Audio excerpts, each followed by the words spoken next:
Bag-ong bulan, bag-o na usab ang atong theme, pressing on God's purpose amidst a troubled world. Tibok bulan mo na atong tagagpagtagad, ingon nga hagit ngani kanato sa pagsaulog nato sa ika-73 na katuig sa faithfulness and goodness sa Ginoo sa Mati Baptist Church. Ang atong text is Hebrews 12:1 and 2 ug gibasa ganiya sa atong worship leader. Ang pasabot ini nga pressing on God's purpose, padayon gyud ta na Mati Baptist Church.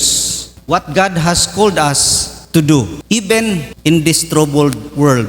Grabe karon na ang kalibutan, troubled world yun kay bisag asa nga parte sa atong pagkinabuhi. Oros na ay pressure o problema nga mo paingon kanato sa worry and anxiety, fear and doubt, gikan sa economic crisis ngadto sa gira, mahadlok ta.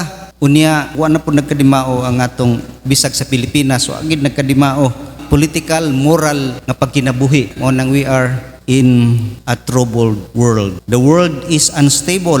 We are living today sa world nga gitawag nga shaking world. Unsay angay natong buhaton? Mo nang how to press on.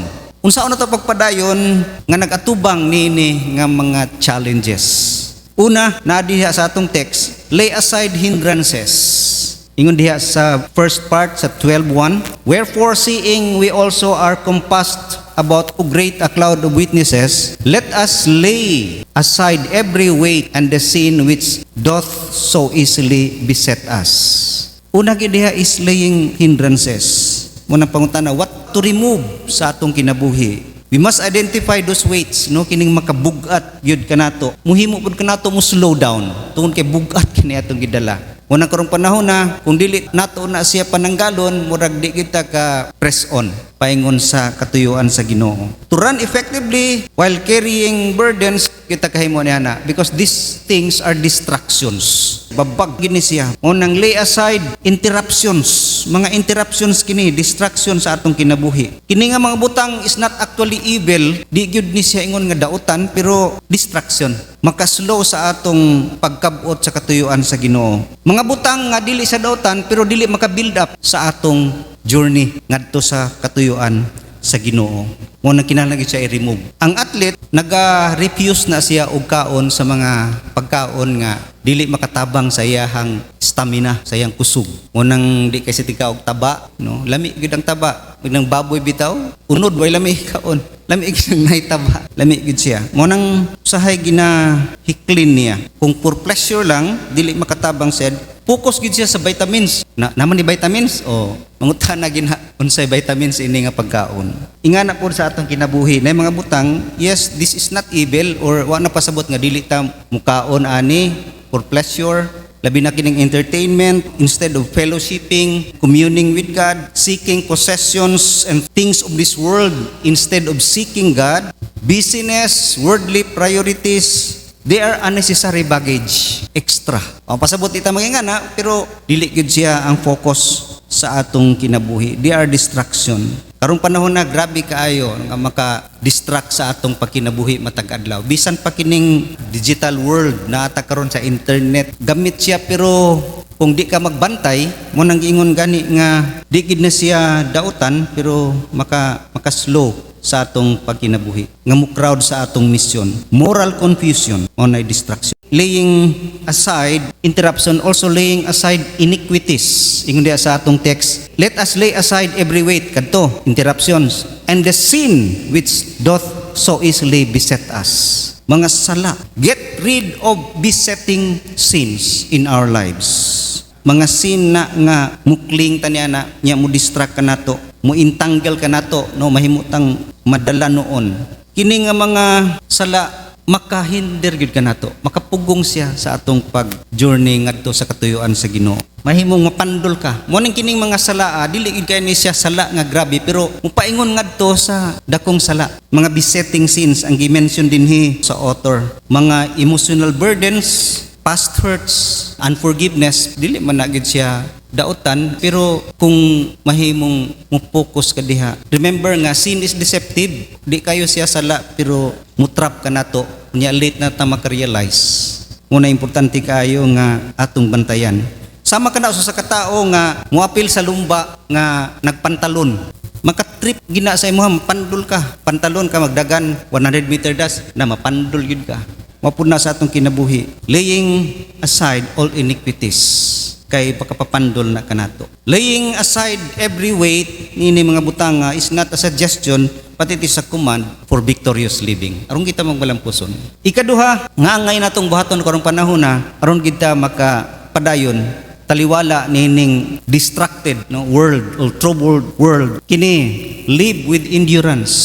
Pag kinabuhi gyud nga may nantuson, mao gini ang dako nga hagit karong panahona tungod kay naagid ta sa kalibutan nga grabe kaayo. Gitawag ni karong panahona nga 21st century. Ingon diha 21st century world is louder than ever. Mao nay mga survey karong panahona nga mas grabe gyud kining 21st century. Gitawag siya troubled world. Kinahanglan gyud endurance, kinahanglan patience ingon diha sa atong text. Let us run with patience the race that is set before us. Sa lain nga version, let us run with perseverance the race that is set before us. Ang author, the writer of this book, no, Hebrews, exhort us to run with patience. Tungod kay ang kanang mga trouble karong panahona, part yun na sa race. Di ka ingon nga wa siya labot kay kinahanglan siya. Dili siya detour pod sa atong kinabuhi. There is no shortcut. Muagi gid ta og trouble. Muagi gid ta ng mga challenges,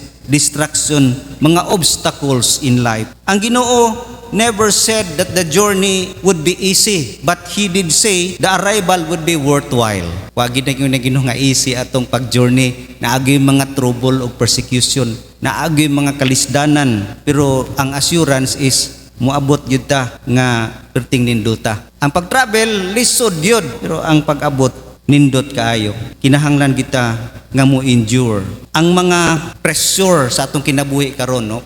Economic crisis, fear diha sa kamatayon kay magira na dili maka-cancel sa plano sa Ginoo. Di na maka-cancel, di pud maka-excuse kanato. Excuse ako ron, di sa sunod sa purpose sa Ginoo kay grabe kayo ipit kay panahon, no. God's purpose doesn't pause.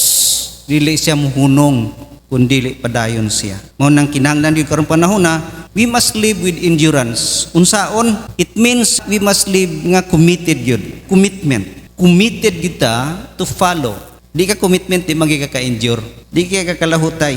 Labi na karong panahon na nga difficult and discouraging kaayo ang kalibutan. Tungod kay ang commitment, mulabaw siya kay sa feelings. Karon mo tayong gibati na to, naratol ta, nahadlok, mabalakan. Tungod sa mga problema, economic crisis, feeling na to na, pero ang commitment dili nag-base of feeling. Pareha sa love. Ang love ginatinud-anay wala nag-base of feeling, kay ang feeling mo baba mo taas. Ang love sa Ginoo is based diha sa iyahang commitment, based on a promise and a covenant. Pag niingon siya, padayon gid siya ana, mo commit gid siya. Committed siya over comfort, over feelings, over comfort, mao nang commitment. Dili gid siya mo quit. Ang meaning na kay commitment, dili ka mo quit bisan pag nagkalisod na. Di ka mo give up bisag dili walay klaro ang tubag sa Ginoo sa atong mga prayers, seem unanswered. Dili gid mo turn back bisag dagko kay mga challenges. Keep on going bisag grabe ang cost, grabe ang kalisod. Pag ingon nga committed ka, it's saying nga no matter what happens, I will still do what God called me to do.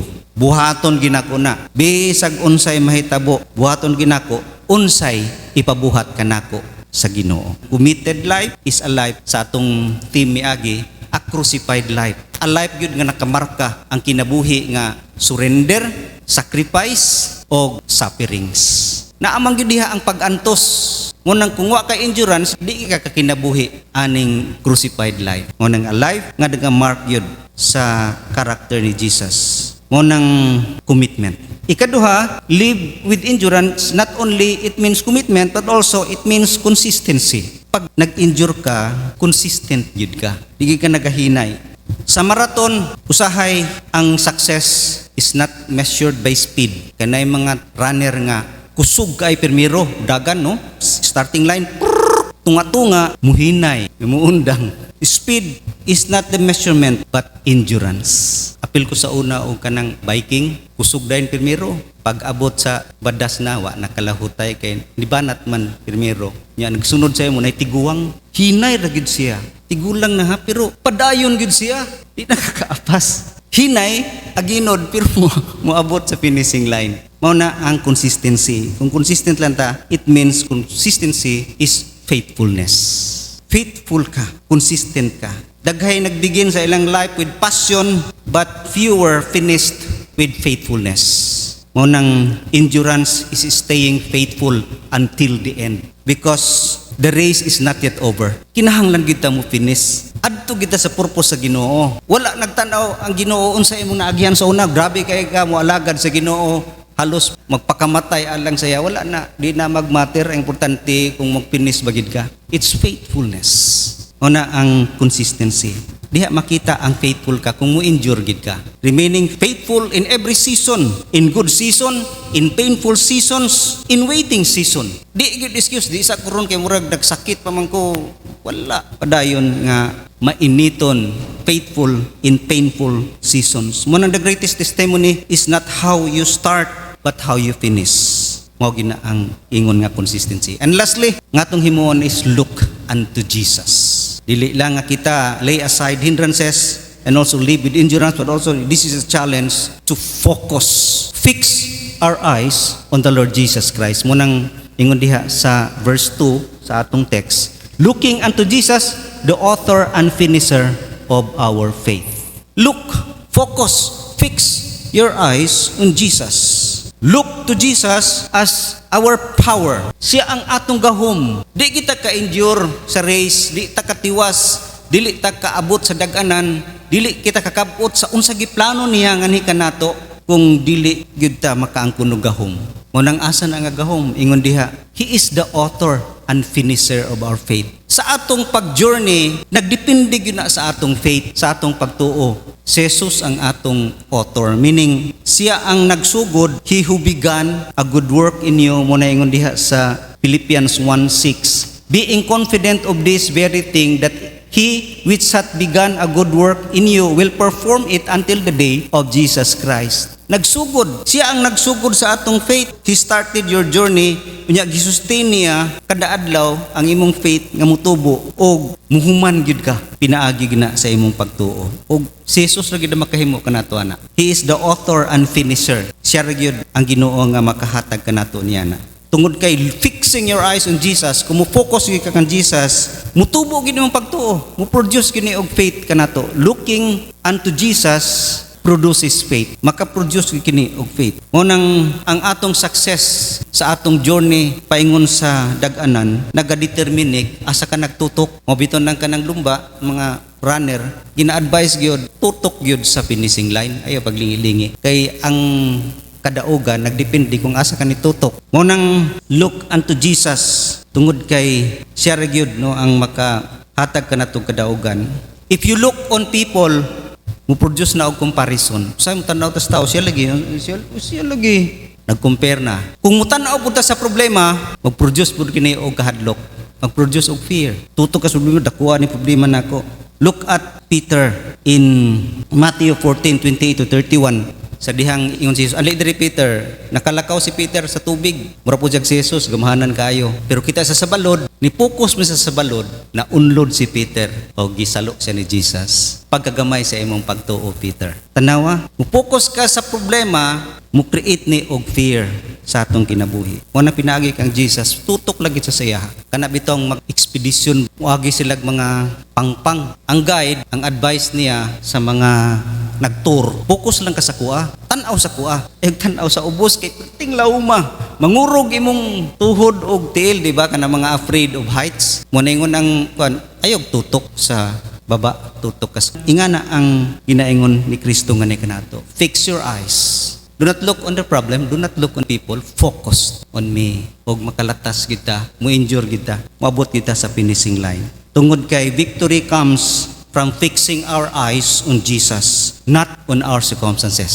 Dili sa atong mga circumstances. Ayaw gyud tan-aw diha. When our gaze is divided, our strength is scattered. Divided ang atong tan-aw. Daghan tan-aw pug ka sa mga kalibutanon, tan-aw pug ka sa langit noon, divided. Atong strength ma-divide pod. di kita kalahutay. But when our heart is united in one, no focus on Jesus, everything will come to its proper place. Mo na ginanindot kayo. Distraction divides the heart. Devotion unites it. Kung nanindot kayo nga focus kita. Intimate relationship on the Lord Jesus Christ. Focus ka sa iyaha, meaning close ka sa iyaha yun. Devoted ka sa iyaha. Like devoted ka sa iyaha, when your heart is captured by the Lord Jesus Christ, distraction, dili siya mag-prevail sa atong kinabuhi. Dili magbadaogon ang distraction. Distraction will lose its power kung kita, our hearts captivated diha sa atong relasyon kang Ginoong Hesukristo. Mao nang the secret of endurance, it's not more willpower, but it's more on wonder. Mapokus ka kang Jesus, mamangha ka, masyak lagi ka sa iyang kanindot, sa iyang gahom, sa iyang grasya. Away makatandog sa imo. Mo endure gid ka. Mao nang what it means to have that power, keeping our eyes on Jesus, it means depending on Him daily. It is a life nga nagadepend kaniya matag adlaw, nagatrust sa iyaha completely, and nagadraw og strength diha kaniya continually. Mao nay living nga nagaluk yun ngadto kang Jesus. Munang faith is not the belief that God will do what you want, but faith is the belief that God will do what is right. Ito ang gusto ginato unsa itong gusto. No, that is not faith. Faith is belief nga God will do ang iyang himuon gyud tama gina siya. Mao na ang faith. Mao nang diha kita no sa gahom sa Ginoo.